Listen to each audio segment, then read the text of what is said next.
안녕하십니까, 윤석천 변호사입니다. 오늘은 2024년 7월 8일입니다. 여러분들 이제 보증계약, 보증인, 연대보증 뭐 이런 거 들어보셨을 텐데, 이 보증 채무는 그 민법 428조 1항에 의하면 주채무자가, 채권자가 있고, 그 다음에 돈을 갚기로 한 주채무자가 있고, 이 못 갚았을 때 이제 내가 갚아줄게 하면서 계약을 체결하는 보증인이 있거든요. 그래서 이제 보증 채무는 주채무자가 이제 돈을 안 갚을 때 그 채무를 이제 대신 갚아야 될 이행할 의무가 있는 경우를 말해요. 근데 보증은 이제 단순 보증이 있고 연대 보증이 있고 물상 보증이 있거든요. 단순 보증은 주채무자가 이제 돈을 안 갚은 경우에 이제 보증 채무를 이행을 하고 주채무자한테 내가 대신 갚았으니까 돈 내놔 이렇게 구상을 하는 그런 관계고, 연대 채무는 주채무자하고 둘이서 거의 동일한 지위선상에서 돈을 갚는 거예요. 그리고 물상 보증은 이제 채권자에 대해서 채무를 부담하지 않아요. 담보 물건을 제공하기, 물상 보증, 물건 위의 보증이라는 뜻입니다. 그래서 채무는 없고 담보 제공 그것만 해가지고 그 범위 한도, 담보물 가치의 한도 내에서 이제 보증 채무를 이행하는 겁니다. 근데 주채무자는 이제 법인일 수도 있고 개인일 수도 있죠. 보증인도 법인일 수도 있고 개인일 수도 있습니다.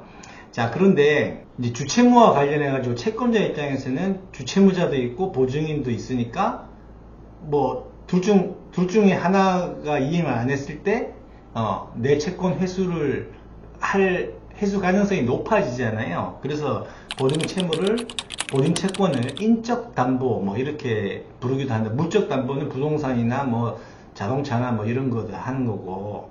자, 그런데 문제는 뭐냐면 아까도 얘기했듯이 보증 채무는 주채무자가 돈을 안 갚을 때 이제 대신 갚는다 이런 취지인데, 그래서 채권자가 그 보증인한테 돈 내놔 했을 때 단순 보증 같은 경우는 우선 주채무자한테 돈 받아내려고 한번 얘기해봐라 이렇게 얘기해요. 이거 최고 검색의 항변이라고, 어려운 말이 일본 말인데, 이거 뭐 일단 그럴 거 아니겠어요. 채권자가 나보고 보증인이 나보고 돈 갚으라 그러면, 주채무자한테 돈 달라고 한번 해보시오 이렇게 한번 주장을 할 수가 있죠.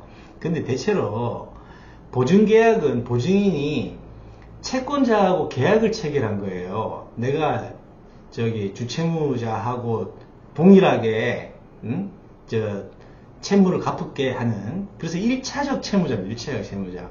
보통은 이제 2차적 채무자 뭐 이렇게 후차적인 채무자라고 생각하는데, 보증계약은 실질적으로 1차적 채무자입니다.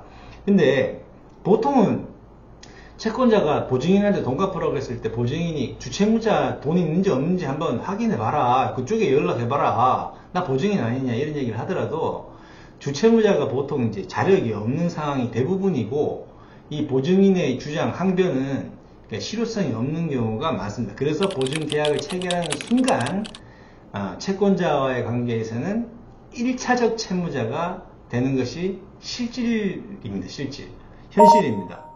자, 그리고 연대보증 같은 경우는 주채무자하고 동일 지위선상에서 채무를 지급했기 때문에 채권자가 연대보증인한테 돈 갚아라 했을 때, 그러면 주채무자한테 걔 돈 있는지 없는지 걔한테 한번 물어보고 나한테 돈 달라고 해봐라 이런 주장도 못해요. 연대보증의 경우에는. 네, 그래서 이제 그런 문제들이 주장조차 못하는 거죠. 자, 그래서 옛말에 이제 보증서는 놈은 자식도 아니다 뭐 이런 말도 있었죠. 이제 그런데 이제 그것도 뭐 틀린 말은 아닙니다. 이제 외관상 이제 보증인은 주채무자가 돈 갚을 수 있는 자력이 있느냐, 그다음 주채무자가 내가 돈 갚을 테니까 보증인 보고 넌 걱정 안 해도 돼 뭐 이렇게 뭐 얘기를 하지 않겠어요. 그러니까 하는 건데, 이제 그 보증인은 이게 말은 주채무자가 돈 못 갚을 때 2차적으로 내가 보증인이 대신 갚고 주채무자한테 구상하는, 그 대신 갚았으니까 내가 그 돈 내놔라 하는 그런 관계인데, 실질적으로 그렇지가 않아요. 보통 이제 주채무 자력이 빈곤할 때가 많고, 그 다음에 주채무자가 자기 채무를 갚을 의사가 하더라도 자꾸 상황이 어려워지면 이제 뒤로 갈수록, 시간이 갈수록 이제 주채무 갚기가 힘들어지는 거거든요. 그래서 채권자의 관계에서 보증인은 2차적인 채무자가 아니라 1차적인 채무자다. 실질이 그렇다. 이렇게 이해하시면 되고, 이제 보증기관이 있습니다. 예. 기술보증기금, 뭐 신용보증기금, 신용보증재단 이런 데는 이제 보증을 서주거든요. 은행에서 대출을 받을 때 주채무자가. 그러면 얘네들은 그 보증 수수료를 받아요. 수수료라도 받아요. 근데 보증인은 어떻게 돼요? 보증인은 보통 인적 관계 얘기해 가지고 뭐 거의 무상으로 이 보증을 서주는 거니까 거의 뭐 공짜죠. 공짜로 책임만 지는 거죠. 받는 거 없이. 그리고 그 민법 426조의 2 이런 데 보면은 보증인 보호를 위한 뭐 특별법도 있고, 민법 426조의 2도 있는데, 그 주채무자가 자기 자력 사항을 보증인한테 뭐 고지하도록, 보고하도록 하는 그런 규정도 실효성이 없어요. 그리고 보증인은 이제 채권자하고의 계약이에요. 주채무자하고 계약하는 게 아니고 주채무자 부탁으로 들어주는 보증계약을 채권자하고 체결하는 건데, 이게 이제 보증계약 체결 시에 바로 채무자가 된다고 보면 됩니다. 주채무자가 돈을 못 갚았을 때 바로 보증 채무자가 되는 것이 아니고, 처음부터 보증계약을 채권자하고 체결할 때 보증 채무가 발생하는 거라고 보시면 돼요. 자, 그런데 이 일반인들이 착각하는 것이 바로 그거예요. 주채무자의 자력이라든지, 주채무자가 내가 돈 갚을 수 있으니까 걱정하지 마, 이렇게 하는 거에 대해서 이제 주채무자가 주채무를 못 갚을 때 내가 보증인으로서 뒤에 2차적, 후차적으로 돈을 갚아야 되는 책임이 발생하는구나. 요 생각이 순진한 생각이라는 거죠. 그래서 그는 현실에서는 보증 섰다 그러면은 대체로 보증인이 갚는 경우가, 갚고 주채무자는 돈 달라고 하는데 주채무자 돈 없잖아요. 그래서 이제 보증인만 피해를 보는 그런 경우가 대부분입니다. 채권자 입장에서는 화살이 두 개예요. 화살이 두 개. 주채무자에 대해서 쏘는 화살, 돈 내놔 하는 화살이 하나, 보증인에 대해서 돈 내놔 하는 화살이 두 개, 이렇게 있는 겁니다. 그래서 결국에는 주채무자는 결국 그 채권자가 이제 원래 뭐 자기가 돈을 빌린 그 채권자에서 결국 보증인으로 바뀌는 셈이고, 보증인이 대신 갚아버리면 그 구상권이 생기니까 주채무자한테 돈 내놔라, 내가 너 대신에 대신 갚았으니, 이렇게 채권자가 변경되는 그런 거고, 주채무자는 이제 보증인에 대해서 미안하고 또 못 갚았을 때 압박이 있고 이럴 수 있겠죠. 그런데 보증인은 어떻게 돼요? 보증인은 주채무자 파탄나고 뭐 돈 못 갚고 내가 보증 채무를 대신 갚아도 그 주채무자로부터 회수할 가능성이 없어지니까 불안한 거고 그런 거죠. 그래서 이런 주채무자가 돈을 못 갚았을 때 보증인들이 있는 경우에는 막 여럿이서 개인회생 파산 뭐 이런 거를 하든지 법인회생 파산 이런 거를 할 수밖에 없는 겁니다. 그리고 이제 최근에는 이제 그 보증기관에서 보증을 서주면서 이제 은행 대출을 받는데 보증을 서주면서 책임 성실 투명 경영 이행 약정서 이런 걸 써가지고 일단 대표이사나 대표자한테 연대보증 책임을 묻지 않는 것을 원칙으로 한지 벌써 한 7년 차가 됐어요. 근데 이제 책임 성실 투명 경영 이행 약정서 쓰게 하거든. 근데 그걸 쓰면 거기에 9가지 10가지 준수사항이 있어요. 그거가 위반이 없으면은 대표이사가 이제 연대 책임을 지지 않는 겁니다. 근데도 불구하고 회사의 그 매출 규모라든지 그 다음에 대출 액수라든지 보증 비율이라든지 이런 거 따졌을 때 현실적으로 연대보증을 일부 세우는 경우도 있습니다. 대표이사를. 자, 그래서 여전히 연대보증과 연대보증 없는 책임성실 투명 경영 약정 제도가 병존하고 있다고 보시면 돼요.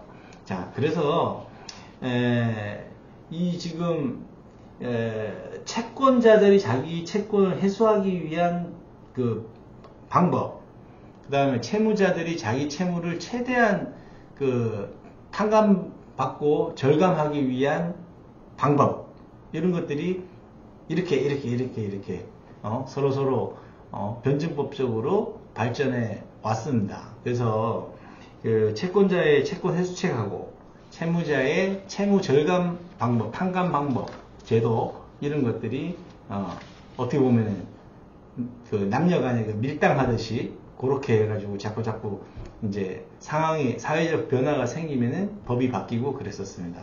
그래서 지금 말씀드리는 건 그 보증계약은 그냥 내가 2차적으로 책임지는 게 아니고 1차적으로 내가 채무를 이행하겠다, 그런 것으로 보증제도의 본질이 거기에 있다 라고 생각을 하시면 됩니다. 그래서 보증을 서면 여럿이 힘들어져요. 여럿이. 그래서 보증은 가급적이면은 안 서는 게 좋고, 주채무자가 파탄 나더라도 주채무자가 개인회생, 법인회생 뭐 이런 거 제도를 밟아가지고 갱생을 하도록 하는 게 낫지. 그 보증 서가지고 가족이 보증 섰다 그러면 뭐 가족 전부 다 막 그냥 쪽박 차는 거거든요. 그래서 그런 보증은 삼가하는 것이 좋다.